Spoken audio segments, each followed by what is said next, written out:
For most of her life, Elena Morrow thought she understood the quiet power plays that ran through her family like an unspoken code.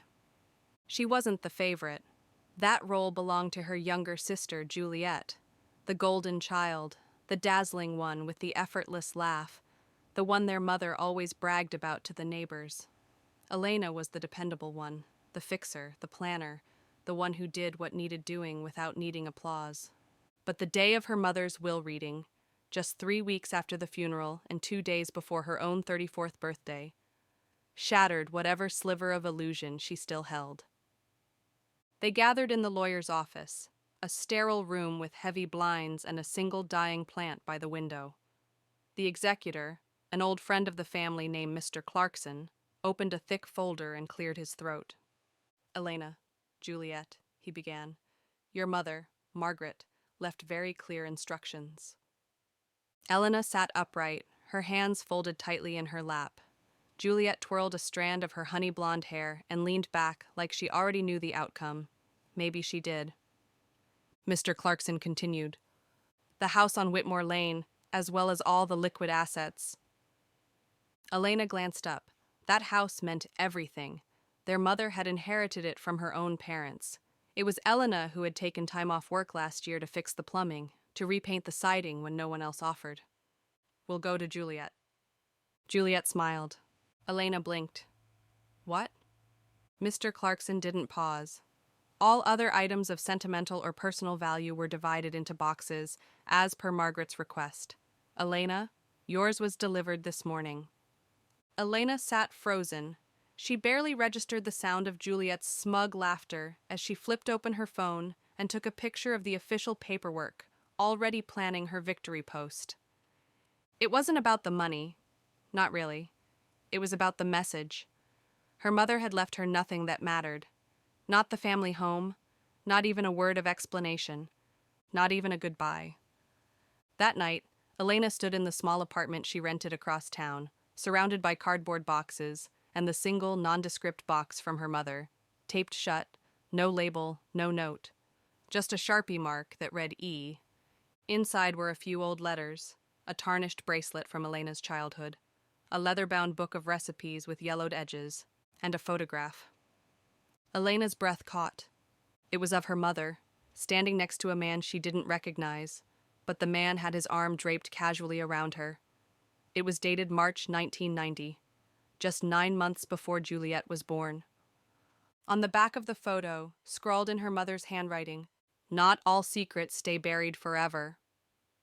Elena stared at the photo, heart pounding, and then she saw it. The man had a birthmark, a dark, distinct crescent on his right cheek. The same birthmark Juliet had, the one Elena didn't. The next morning, Elena requested a DNA test. She never told Juliet. While Juliet was busy planning a remodel of the house she now owned, gutting the kitchen, tearing out the garden their mother loved, Elena was combing through old photo albums, receipts, birth certificates. The pattern was there, subtle but there. Juliet wasn't her full sister, not even her half-sister, possibly. A different father, a different bloodline. Elena's chest burned with betrayal, not just from Juliet, but from their mother. The lies ran so deep that even the truth was poisoned now. But something else stirred beneath the pain. A plan. Over the next few weeks, Elena pulled back. She stopped responding to Juliet's texts, which mostly consisted of selfies in the newly renovated master bath, or passive-aggressive questions like, "Did Mom ever tell you why she left me the house and not you?" Elena didn't answer. She was too busy talking to Mr. Clarkson again. Too busy tracing Juliet's father's name through old records, property lines, estate entitlements. And then, there it was. Juliet's biological father had died 2 years ago, and he'd left behind a trust fund in Juliet's name, one she didn't even know existed, held in limbo due to misfiled paperwork and a discrepancy over birth records. That trust fund was worth $2.1 million. And because Juliet had never legally acknowledged or claimed paternity, the window to do so was closing. Elena picked up the phone. "Juliet?" she said brightly when her sister answered. "Oh, wow, you still exist," Juliet laughed. "Let me guess. You want to stay in the guest room since your lease is up? Actually, Elena said smoothly, I found something of Mom's you might want to see. It's about your dad. There was a pause. Wait, what do you mean, my dad? Elena smiled. You should come by tomorrow. I'll explain everything. Juliet arrived late the next morning, wearing oversized sunglasses and the kind of faux concern that Elena could smell from a mile away. This better be worth my gas, Juliet huffed as she stepped into Elena's modest apartment, eyes scanning the room like it was a thrift store. I was supposed to meet with the kitchen contractor. He's designing a marble waterfall island. It's going to look like it doesn't belong to you, Elena said flatly, motioning for her to sit. Juliet smirked. Still bitter. That's cute. Elena didn't respond. She walked to the counter and retrieved the small, aged photograph, the one of their mother and the man with the crescent-shaped birthmark. She placed it on the table between them. Juliet frowned. Who's that? Look closer. Juliet lifted the photo. Her fingers trembled slightly, and her eyes narrowed. This isn't Dad. No, Elena said. It's not. There was a silence so loud it nearly cracked the walls. That's the man Mom was with 9 months before you were born, Elena continued. His name was Randall Blackwell. He died 2 years ago. He was rich, and he had no legal children. Juliet blinked. What the hell are you saying? I'm saying you're not my sister Juliet, not by blood. Juliet scoffed, but her voice wasn't as sharp as usual. That's ridiculous. Mom would have told me. Elena raised an eyebrow. Like she told you about the will? About giving you everything and me nothing? She told me I was being too emotional when I asked why I was cut out. She left me scraps, Juliet. A photograph, a recipe book, and a secret. Juliet's face shifted, just a flicker, but enough to show cracks in her confidence.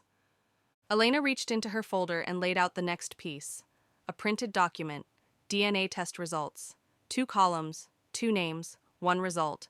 Probability of full siblingship, 0.00%.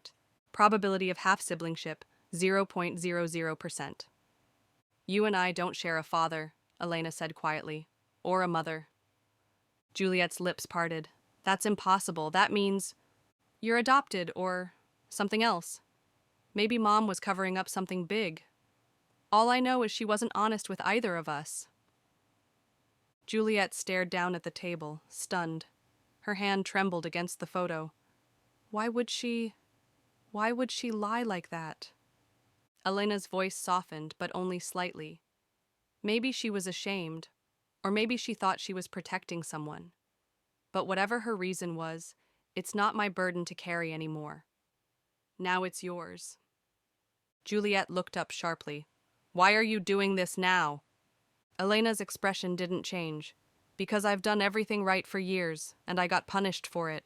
You took everything without lifting a finger, but now the truth is mine, and I'm giving you a choice. Juliet narrowed her eyes. What kind of choice? Elena slid a thin envelope across the table. This is the claim form for the Blackwell Trust.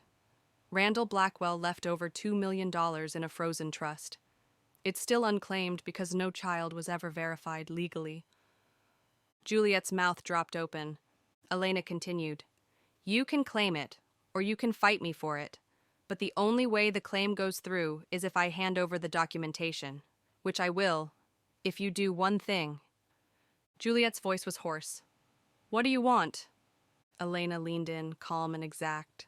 Sign over Mom's house. Everything. Back to me. Juliet stood up so fast her chair screeched. You can't be serious. I'm deadly serious, Elena replied, her tone like ice.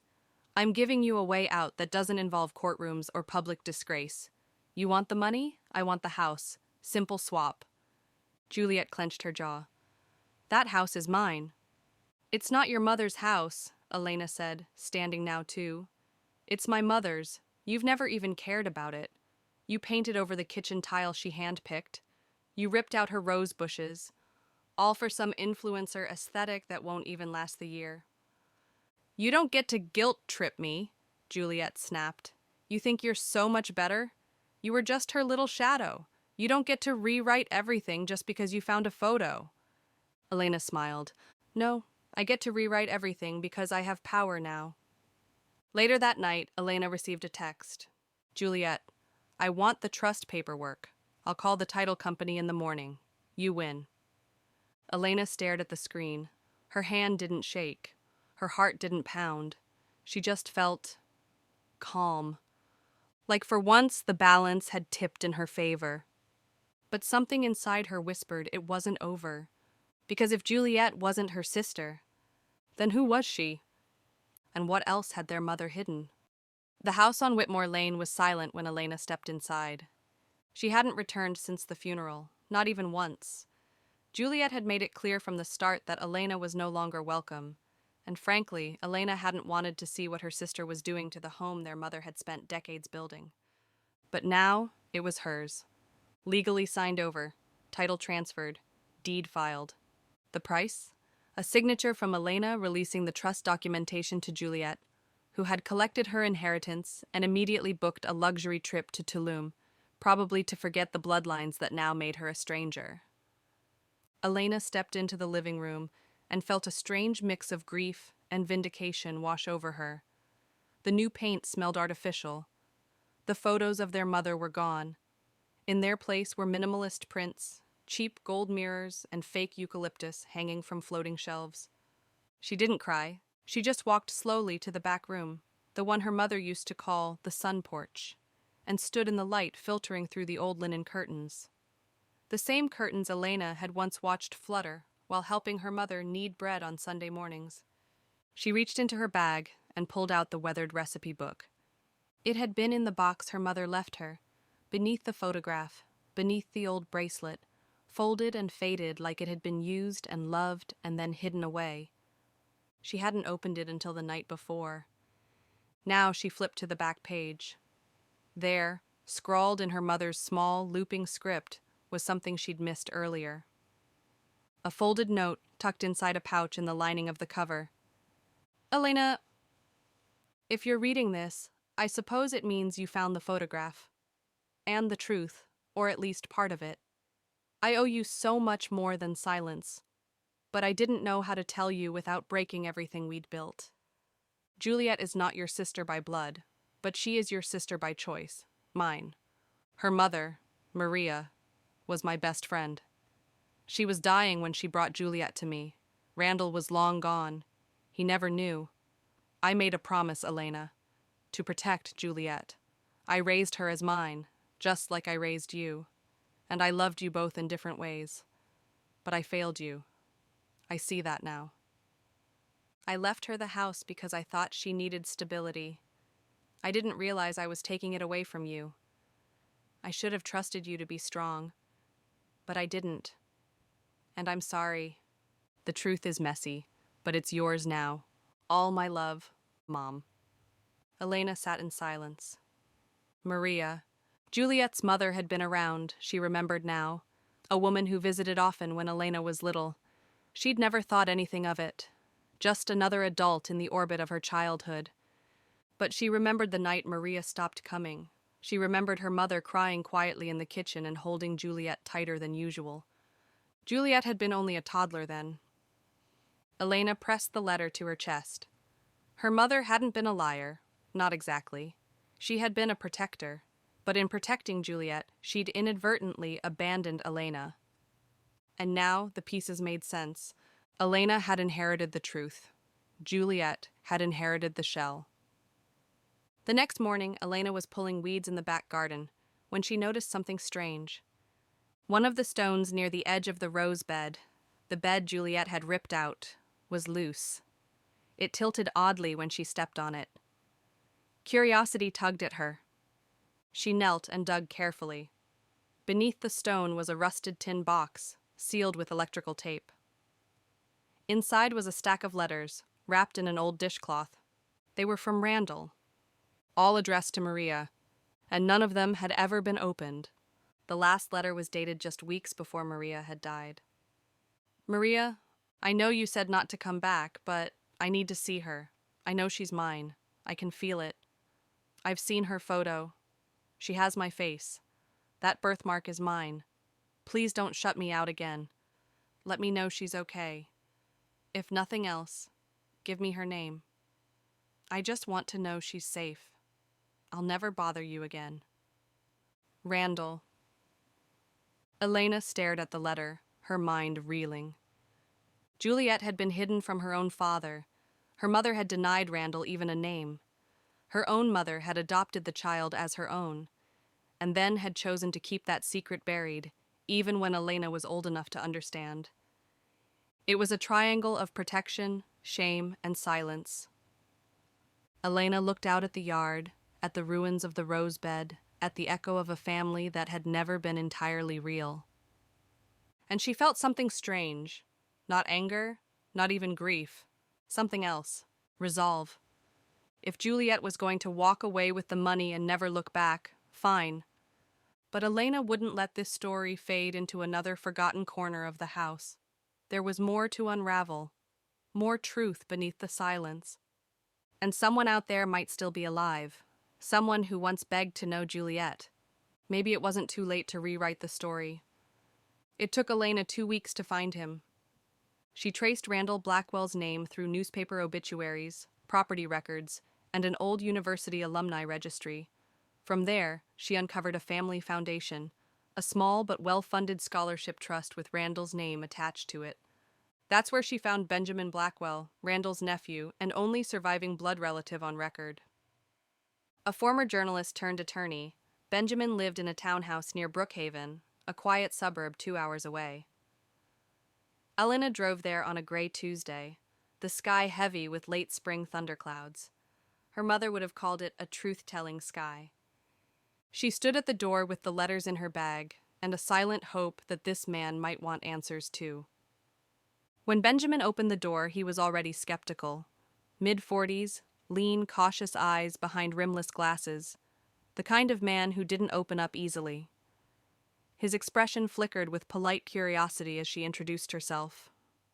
Elena Morrow. I believe I have some things that belong to your uncle, and possibly your family. She offered him the letters. The top one bore Randall's signature and handwriting, instantly recognizable to family. Benjamin took the bundle, his expression shifting from mild suspicion to quiet reverence. Where did you get these? They were buried in my mother's garden, she said. Randall wrote them to a woman named Maria. She died, and her daughter Juliet was raised by my mother. Benjamin stepped back and motioned her inside. Come in. His living room was lined with books, law, history, biographies, the kind of place where no lies could comfortably live. He read the first letter in silence, then the second. By the fourth, he looked up. He begged to know her name, he murmured. He died thinking no one would ever acknowledge him. Elena nodded. Juliet is his daughter. We did a DNA test. She's not related to me. But she inherited everything from my mother. I inherited the truth. Benjamin looked at her, thoughtful. And now? She doesn't want anything to do with him, Elena said. She took her trust money and vanished into a vacation home in Mexico. But Randall's legacy shouldn't die with her indifference. Benjamin leaned forward. You think she should meet us?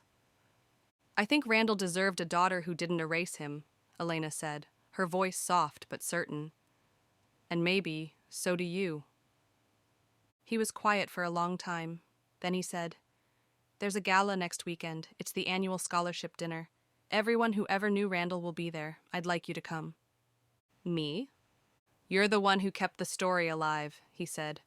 Whether Juliet shows up or not, people need to know he mattered. Back at the house, Elena received a message from Juliet. Saw your little search party with the Blackwell heir. Cute.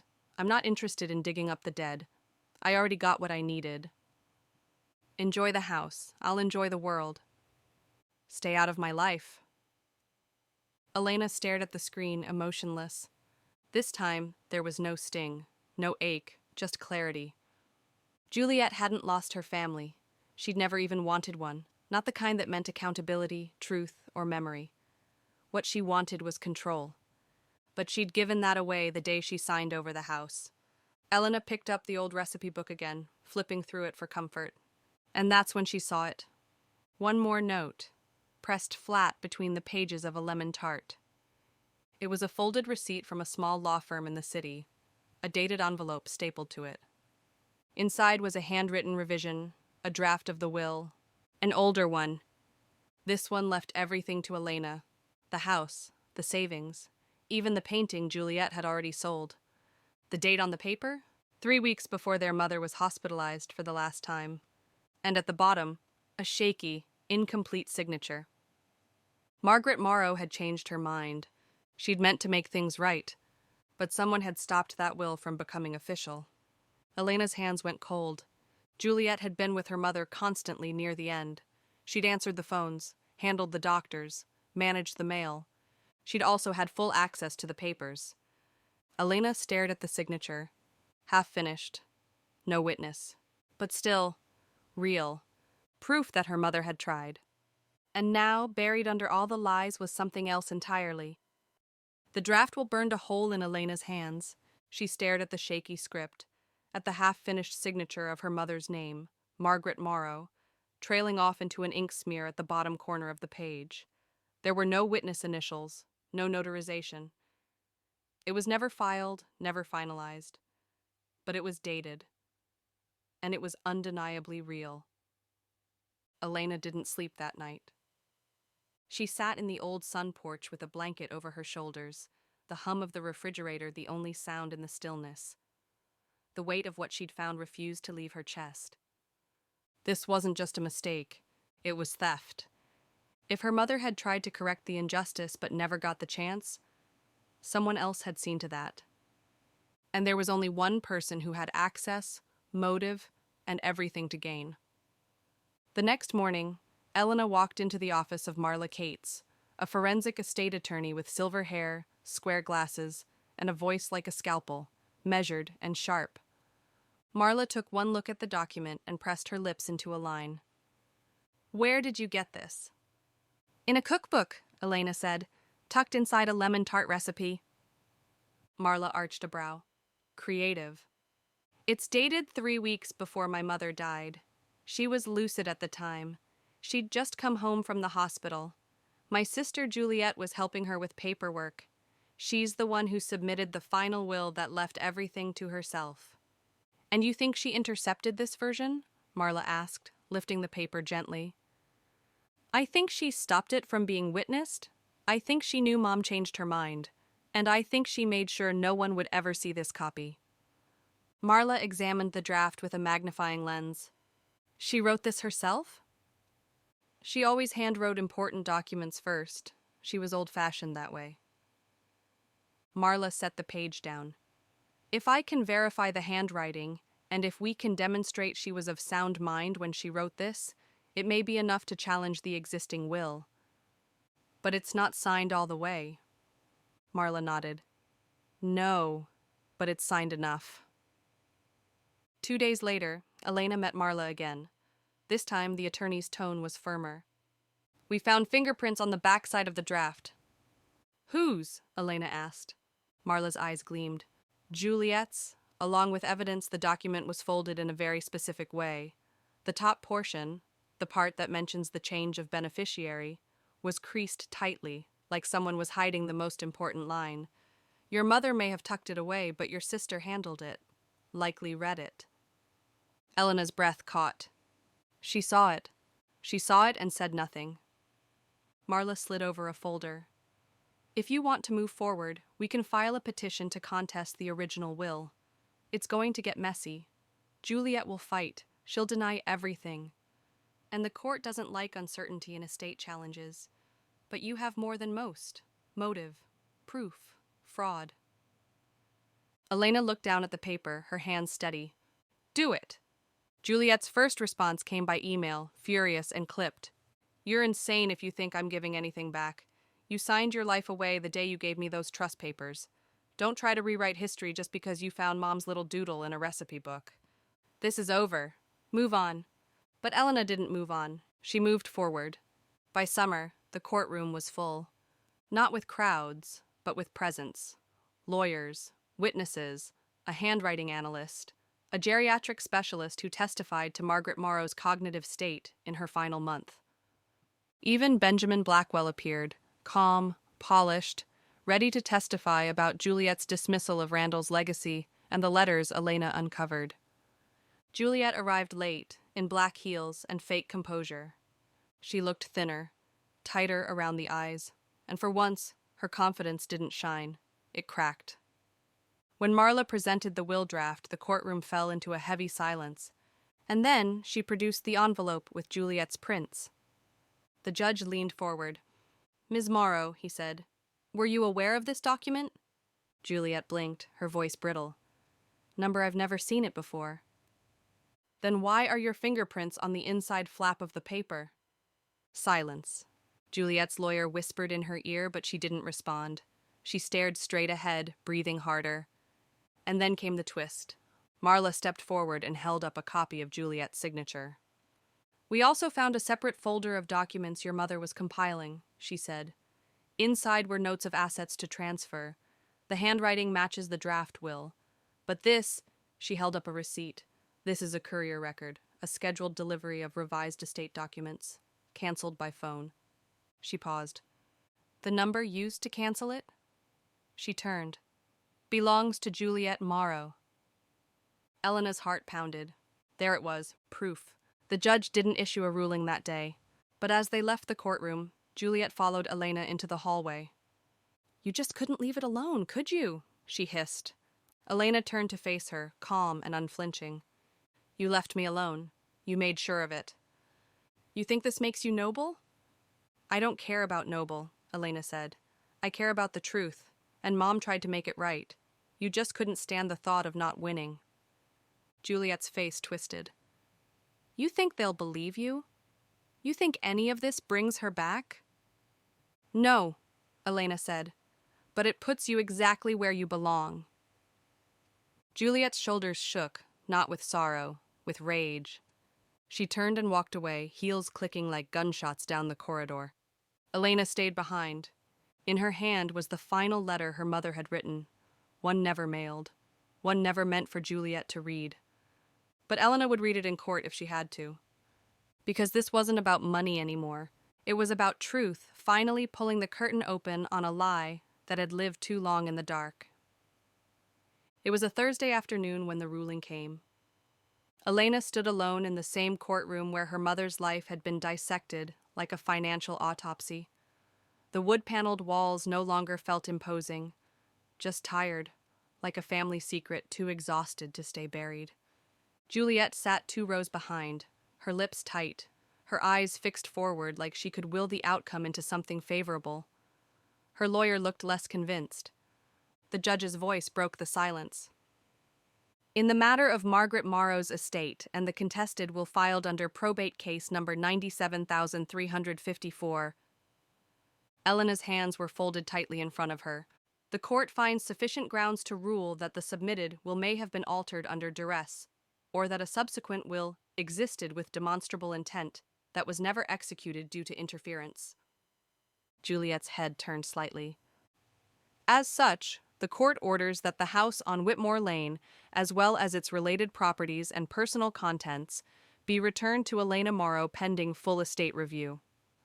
Furthermore, the estate's remaining financial holdings are to be frozen until an independent administrator completes a forensic audit." Elena didn't breathe. Not yet. "Finally," the judge said, "given the findings of will interference, the court refers this matter to the district attorney for potential charges under Estate Fraud Statute 223.04. The words echoed, will interference, estate fraud, potential charges. Elena finally exhaled. It was over. Juliet stormed out before the judge could leave the bench. Her lawyer trailed behind her, murmuring damage control and appeal strategies. But Elena didn't follow. She just watched her sister retreat, faster than she ever ran toward their mother's bedside, faster than she ran from the truth. Weeks passed. The house was quiet again. This time, Elena welcomed the silence. She returned the old rose garden to its place, replanting bulbs with trembling hands and gentle purpose. The white and blush petals bloomed like forgiveness, even if it hadn't been asked for. She kept the recipe book on the windowsill. She cooked from it every Sunday. She found peace in the repetition, the comfort in measuring things she could finally control.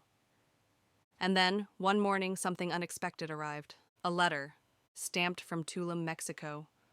Elena, I've been thinking. That courtroom ruined me in 100 ways I didn't expect.